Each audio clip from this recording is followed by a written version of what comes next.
Мен нөмір 7 Тұран мектеп-гимназия коммуналдық мемлекеттік мекемесінің 7-ші Б сынып оқушысы Зулханай Шолпан. Қазіргі елімізде болып жатқан төтенше жағдайға байланысты біз қашықтықтан онлайн сабақ өтудеміз. Әрине, бұл жағдай бізге қиынырақ болғанымен, біздің сабақ беріп жатқан мұғалімдерімізге алғысым шексіз. Осы уақытты тиімді пайдалана отырып, мен бос уақытымды қазақ әдебиетіне арнадым.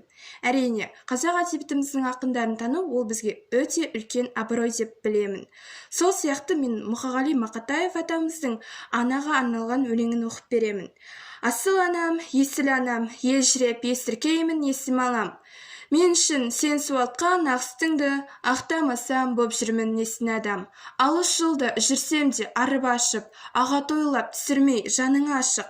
Оқытып кешеу барған хаттарымды отырмысың үрпейіп жаның ашып.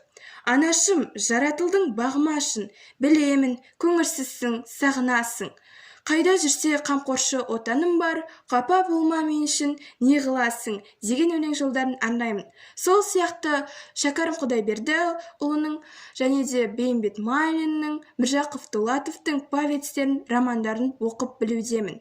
Осыған орай сіздерге де кеңес беремін. Оқимыз, білеміз, көреміз.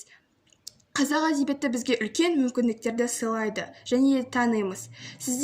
Сіздерге кеңесім осынау өлеңдерді, қазақ әдебиетіміздегі ақын жазушыларды танып білу. Сіз де үйде болыңыз, біз де үйдеміз. Біз біргеміз, біз жеңеміз.